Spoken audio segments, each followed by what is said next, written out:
여러 가지 그래프 개념 정리 시간입니다. 그래프란 말은 영어입니다. graph, 그래프라고 읽고 쓸 때는 이렇게 씁니다. 영어 사전에 그래프를 쳐보면 한글로 도표라고 돼 있어요. 도표는 한자어라서 그림도에 거표를 씁니다. 즉, 표를 그림으로 표현한 게 그래프다 라고 이해를 하면 되는데, 표는 비하고도 관련이 있습니다. 그래서 비가 그림으로 표현한 것이라고 표현을 할 수 있는데, 이 말은 표가 비가 될 수가 있고 비가 표가 될 수 있다는 얘기겠죠. 앞 단원의 초급 7번 문제에 보면 이런 글이 있습니다. 이 한글을 표로 만들면 이렇게 되겠죠. 빨간색 페인트가 9리터, 흰색 페인트가 20리터, 이렇게 표로 만들 수가 있겠죠. 이것을 다시 비로 표현을 하면 뭐뭐에 대한이니까 흰색이 뒤로 가야겠죠. 빨간색 페인트 대 흰색 페인트, 이렇게 비로 표시를 할 수가 있고, 9대 20이니까 비율은 20분의 9, 소수로 바꾸면 0.45가 되겠죠.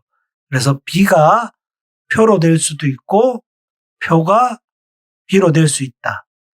즉, 그래서 이번 단원은 비와 비율의 연장 단원입니다. 그래서 앞 단원에서는 한글과 표로 문제가 나왔다면은 이번 단원에서는 그림으로 문제가 나오겠죠. 똑같은 내용입니다.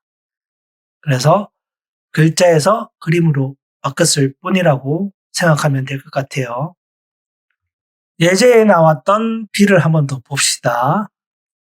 커다란 원기둥을 5개라고 표시했고 작은 원기둥을 1개라고 표시를 한다면 빨간색 페인트는 5개짜리 하나, 1개짜리 4개, 그러면 9개가 되겠죠.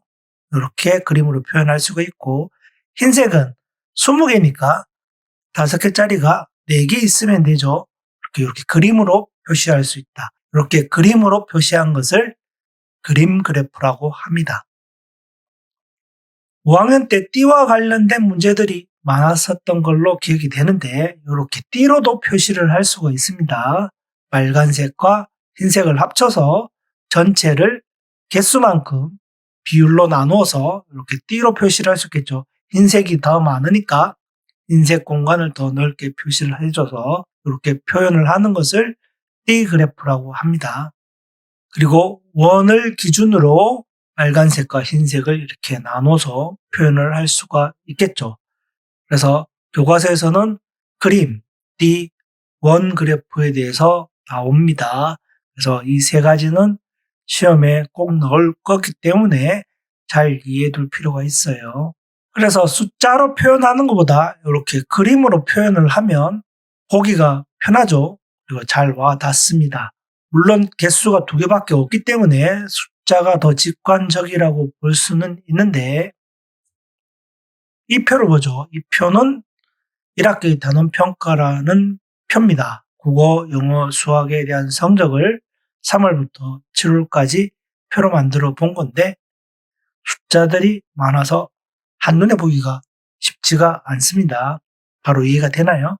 네, 이것을 막대 그래프로 표현해 봅시다. 하늘색이 국어, 주황색이 영어, 회색이 수학입니다. 4월에는 국어랑 수학이 점수가 같네요. 보기가 편하죠? 한눈에 3가지를 동시에 볼 수 있습니다. 막대를 세워놓은 것 같죠? 그래서 막대 그래프라고 합니다. 그리고 꺾은 선 그래프. 수학 성적을 보죠. 90, 80, 50, 70, 100. 폭락했다가 정신 차려 공부했나 봅니다. 이렇게 변화하는 것을 볼 수 있게 만드는 게 꺾은 선 그래프입니다. 아니면 다른 것과 변화하는 것을 비교할 때 보기가 좋겠죠. 그래서 꺾어진 선이다 해서 꺾은 선 그래프라고 부릅니다. 이렇게 그래프는 여러 가지 값들을 동시에 비교할 때 효과적으로 쓰일 수 있습니다. 앞에서 나온 막대 그래프와 꺾은 선 그래프는 제가 그린 게 아니에요. 이건 엑셀이란 툴인데 이렇게 표만 만들면 뭐든지 다 만들 수 있습니다. 막대와 꺾은 선, 원형, 가로막대형, 영역, 분산형, 지도 많죠. 그래서 그래프 종류는 교과서에서는 5가지 정도 언급이 되는데 실질적으로는 20개가 넘어요. 이렇게 툴에서 제공해 주는 것만 해도 거의 뭐 한 15개 정도 돼 보이는데 많다. 자동으로 다 만들어줍니다. 글자만 쳐놓으면 자동으로 이렇게 다 만들어져요. 나중에 대학이나 회사에 가면 배우게 될 거예요. 그래서 이걸 보여주는 이유는 교과서에 나온 것보다 훨씬 더 많은 그래프의 종류들이 있다는 것을 알려주기 위함입니다. 하지만 교과서에서는 5개만 언급이 되어 있습니다. 그래서 이것만 기억해 주면 됩니다. 그리고 시험의 대부분은 그림, 띠, 원 3가지가 주로 나올 겁니다. 하지만 막대 꺾은 선을 언급을 해놨기 때문에 어떻게 다른지 특징들은 한번 정리를 할 필요가 있을 것 같아서 한번 정리를 해봤습니다. 그림 그래프는 말 그대로 상징적인 그림을 사용을 하는 겁니다. 원기둥 같이 그림을 이용해서 그래프를 그린 게 그림 그래프예요. 그리고 띠와 원 그래프는 거의 같은 성격을 가져요. 2개가 거의 같은 성격을 가진다. 어떤 성격이냐면 백분율을 사용해서 표현을 하는 거예요. 그래서 전체에 대한 부분의 비율을 한눈에 보기 쉽고 비교하기가 쉽습니다. 무슨 말이냐면 계속 나오는 보기를 한번 보죠. 앞에서는 일부러 퍼센트를 안 표현을 해놨습니다. 9개, 20개라고 했지만 빨간색은 전체 29개 중에 9개라는 얘기죠. 그래서 퍼센트로 표현하면 9 나누기 29 곱하기 100이죠. 그래서 31% 정도 나올 겁니다. 전체를 100%로 보면 되겠죠. 이쪽이 31%니까 나머지는 69%가 되겠죠.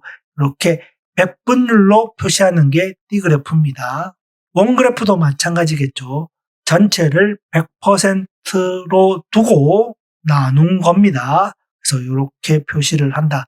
그래서 시험 문제에 비와 비율에서 100분율을 배웠기 때문에 퍼센트 내주고 몇 개인지 뭐 이런 문제들이 나오는 거예요. 그래서 D그래프, 원그래프는 100분율을 사용한다는 것을 이해하면 됩니다.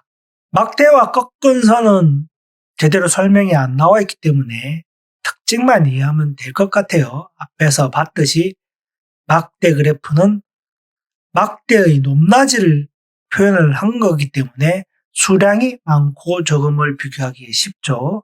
그리고 꺾은 선은 꺾어져 있었잖아요. 이렇게 꺾어져 있기 때문에 수량의 변화하는 모습을 쉽게 알 수 있다는 특징을 가집니다. 그래서 이번 단원에는 비와 비율의 연장이기 때문에 바로 초급, 중급 문제를 냈습니다. 바로 문제를 풀어보면서 익히도록 합시다.